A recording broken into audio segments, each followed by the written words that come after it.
Salve aí nossos espectadores do YouTube. Estamos começando o ano de 2021 e começando com vários quadros, né? Alguns já entraram no ar, como vocês viram, o Dicionário Histórico. É um quadro que vai ao ar então toda semana. E vamos começar falando de várias coisas diferentes também. Aos domingos eu estou inaugurando esse quadro aqui, que é o React Week. Vídeos então, onde nós vamos fazer reacts, né? Reacts, nos dizeres mais corretos aí, falando em inglês. Onde eu vou reagir então a algumas notícias importantes, ou que eu julgo importantes, que eu julgo relevantes, ou mesmo interessantes e curiosas, com relação à história e ao contexto contemporâneo. E a notícia que eu vou reagir hoje, ela é um pouco triste, né? Porque envolve a morte de uma pessoa, que é o deputado Bonifácio de Andrada, deputado mineiro que morreu aí de complicações causadas pela Covid-19. Essa notícia poderia ser mais uma entre tantas outras, né? Um político, uma pessoa já de uma certa idade, né? Mais de 70 anos, que faleceu por causa da Covid-19. No Brasil, 200 mil pessoas faleceram pela Covid-19, marca que chegamos nessa primeira semana de janeiro. Mas o assunto que eu quero destacar aqui, que eu quero reagir, é de outra natureza. Esse deputado, Bonifácio de Andrada, está na política, ou melhor, esteve na política brasileira nos últimos aí 30, 40 anos. Mas esse não é só um mero detalhe, né? Isso acontece com vários políticos. Qual que é a diferença do Bonifácio de Andrada, então? E eu não estou aqui para julgar o mérito das ações dele, das visões políticas dele, até porque eu conheço muito pouco, confesso, tá? Então não vou entrar aqui no mérito de discussão partidária, de projetos, de nada. Eu não sei muito bem o que ele fez. Eu realmente não sei muito bem o que ele fez, as posturas dele ao longo da carreira, nada disso. Mas eu quero chamar a atenção porque esse cara, ele é descendente de uma linhagem direta lá do patriarca da independência brasileira, o José Bonifácio. Aquele mesmo que foi representado, inclusive, nas novelas aí da Rede Globo, como O Novo Mundo, por exemplo. Para muitos historiadores, inclusive como o José Murilo de Carvalho, um historiador bastante respeitado no meio acadêmico, o José Bonifácio é o grande artífice da independência brasileira. Ele é o grande líder intelectual, político da independência brasileira e não o Dom Pedro I. Era um cara altamente ilustrado, né? Estudioso, cientista, apaixonado pelo estudo, pela história, pela política e tal. Um cara que tinha lá o espírito iluminista, como os bons homens do seu tempo tinham, né? Estudou na Europa, então teve uma boa visão, foi inclusive o responsável pela formação intelectual do Dom Pedro II, né?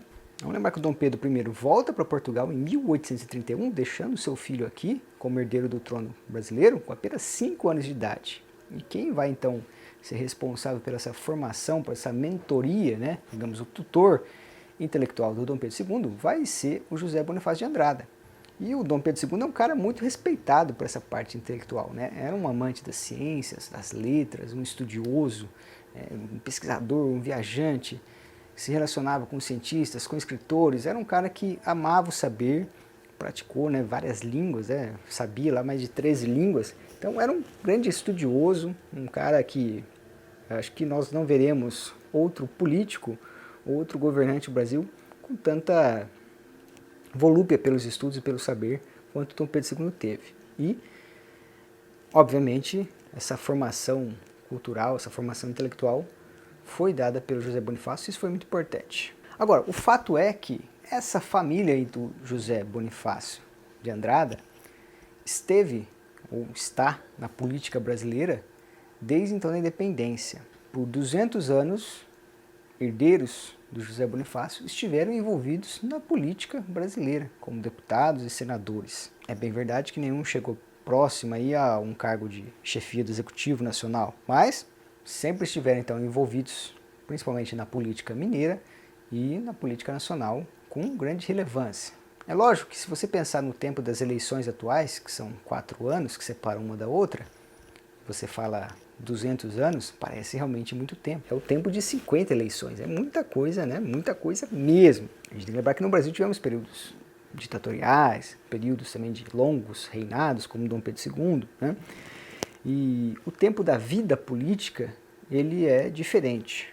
Políticos como o recém-falecido Bonifácio de Andrada têm uma trajetória pública de, às vezes, 30, 40, 50 anos na vida pública de um país. Quando a gente olha por esse prisma, então, a coisa fica um pouco diferente. É como se a gente falasse em 3 ou 4 gerações de homens, 5, 6 gerações, talvez no máximo. Mas esse é um aspecto muito importante. Quando a gente olha, então, os sobrenomes, quando a gente passa, então, a estudar o poder regionalmente falando, em cada estado, né, a gente vai ver, então, uma concentração em certas famílias, em certos núcleos, que dura bastante tempo. Isso se repete em vários outros estados e em várias outras situações. Eu sempre gosto de lembrar aqui de um livro do ex-presidente Fernando Henrique Cardoso, que se chama Presidente por Acaso. É um livro que, se não me engano, nem tem edição em português. Eu lembro que eu li uma edição no Kindle em inglês. E nessa edição, o Fernando Henrique, que já tem lá os seus 80 e tantos anos, ele conta, então, de passagens da vida política do país que estavam relacionados diretamente com a vida da sua família.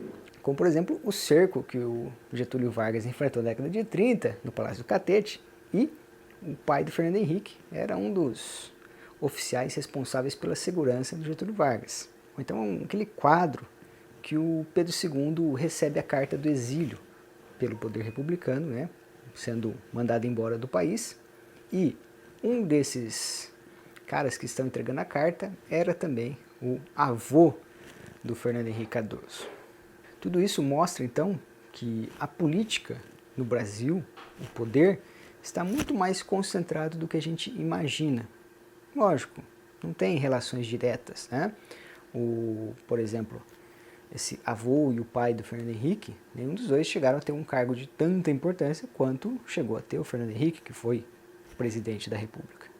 Mas está ali, você tem uma elite cultural, intelectual e política, tá? Que é pequena, e é dali que saem então os cabeças do poder. Falando de Minas Gerais, a gente poderia falar dos Neves, Aécio Neves, Tancredo Neves, seu avô. Mas a gente poderia também falar de outros nomes, sobretudo na cultura, porque em muitos pontos a elite cultural e a elite política se fundem também. Tá? Nem sempre elas são a mesma coisa que a elite econômica, porque a elite econômica ela muda muito mais rapidamente, né? Pessoas que são milionárias viram bilionárias no intervalo de uma vida e às vezes voltam a cair, né, de bilionária para milionária, ou então de milionária para classe média. Isso acontece muito, porém o capital cultural ele é mais lento de ser formado. Então essas famílias se mantêm no poder, se mantêm ali numa cúpula, né, num círculo pequeno e estreito. O dinheiro movimenta muito mais rápido, porém em termos da política, em termos da cultura, isso movimenta de forma muito mais lenta. E falando de cultura, a gente poderia pegar o exemplo aqui, por exemplo, do Chico Buarque. Chico Buarque, né, um dos grandes nomes da cultura nacional, escritor, músico, compositor, poeta, dramaturgo, enfim, multifunção e cara realmente genial ou muito bom em tudo que ele faz. O Chico Buarque é filho do Sérgio Buarque de Holanda, né, um dos grandes historiadores brasileiros, que teve uma atuação muito forte, né, na década de 30, década de 40, 50, 60, 70, né, morreu, se não me engano, nos anos 80 ou 90, se não me engano, morreu em 87, o Sérgio Buarque. Mas enfim, e, por sua vez, o Sérgio Buarque era filho do Aurélio Buarque, aquele mesmo do dicionário, Aurélio Buarque de Holanda, então formando uma grande dinastia, digamos assim, na cultura letrada do país, né, lógico que passa por posições diferentes. O Sérgio Buarque, além de historiador, também era crítico literário, né? Teve uma atuação bastante importante junto dos modernistas da década de 20. E o Aurélio Buarque de Holanda, um grande estudioso da língua, né, portuguesa. O fato é, então, que você tem uma dinastia aí cultural bastante longeva, né? E você tem, obviamente, os filhos, netos do Chico Buarque produzindo, né, obras culturais de relevância, de importância, né? Não, lógico, no nível do Chico Buarque, mas que vão ter uma certa longevidade, digamos assim.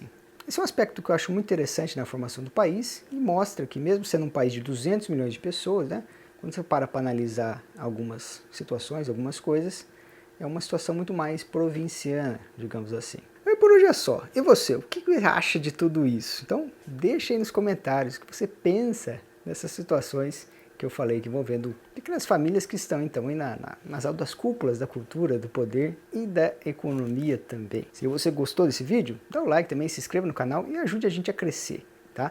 É importante que você dê o like, que você comente para a gente conseguir direcionar então o melhor conteúdo, um conteúdo que agrade vocês, público, e ajude o nosso canal a crescer. Então, faça a sua parte aí. Por hoje é só e até mais.